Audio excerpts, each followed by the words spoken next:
The small brick house on Willow Street had nothing special about it. Its paint was faded, the fence slightly broken, and the roof leaked every winter. Yet inside that house lived two people whose hearts were richer than most millionaires. Arthur Williams and his wife, Margaret, were ordinary British parents.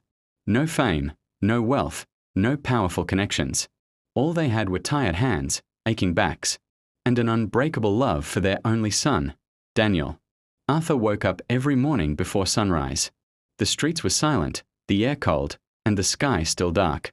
He quietly got dressed so he wouldn't wake Margaret or Daniel. His shoes were old, their soles thin from years of use, but he never complained. He worked at a warehouse, lifting heavy boxes for long hours. The pay was barely enough. Yet Arthur always believed it was enough, as long as his family was fed and safe. Margaret stayed home most days, sewing clothes for neighbors and cleaning houses when extra money was needed. Her hands were rough, her fingers often bleeding from needles. But she never stopped smiling when Daniel walked into the room. She made sure he never went to school hungry, even if it meant skipping her own meals. Daniel grew up unaware of the sacrifices being made around him. He saw his parents as strict, old-fashioned, and overly cautious. While his friends had new phones, branded clothes, and vacations, Daniel wore hammer-down jackets and used a second-hand bicycle. Sometimes, embarrassment turned into anger. Why can't you be like other parents? Daniel once shouted during his teenage years. Why are we always struggling? Why can't we have more? Arthur stayed silent that day. He looked down at his worn hands and said nothing. Margaret went into the kitchen and quietly wiped her tears with the edge of her scarf. That night, Arthur skipped dinner again, pretending he wasn't hungry. Margaret noticed, but she didn't say a word. She simply placed more food onto Daniel's plate. Years passed. Daniel grew distant. University life changed him.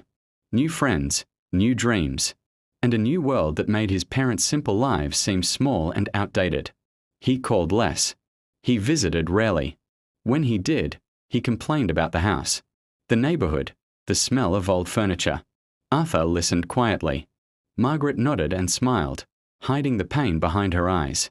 When Daniel finally graduated and got a good job in London, he felt proud of himself.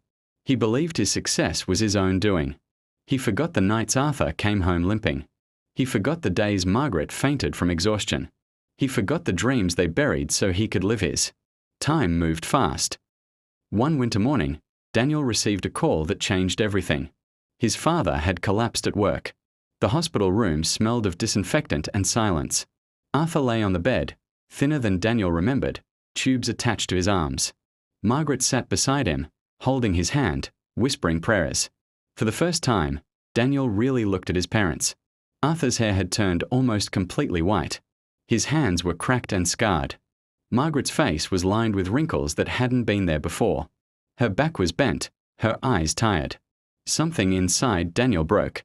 That night, while Arthur slept, Margaret handed Daniel an old envelope. "Your father wanted you to have this one day," she said softly.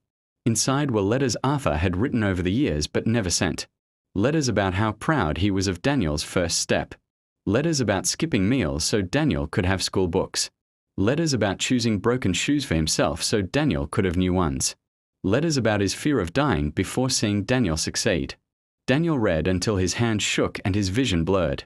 He finally understood. His success was built on silent sacrifices. His dreams were paid for with sleepless nights. His future was written in his parents' pain. Arthur passed away 2 weeks later. At the funeral, Daniel stood beside his mother, holding her trembling hand. For the first time, he felt like a son again, not just a successful man. Daniel changed after that. He moved Margaret into his home. He cooked for her. He listened to her stories. He learned patience. He learned gratitude. Every morning, before leaving for work, he kissed her forehead, just like his father used to do. And every night, he whispered a prayer he had never said before. "Thank you for my parents.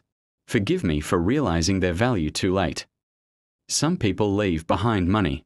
Some leave behind property. But parents leave behind a life built from love, sacrifice, and silent suffering. And only when they are gone do we finally see how rich we truly were.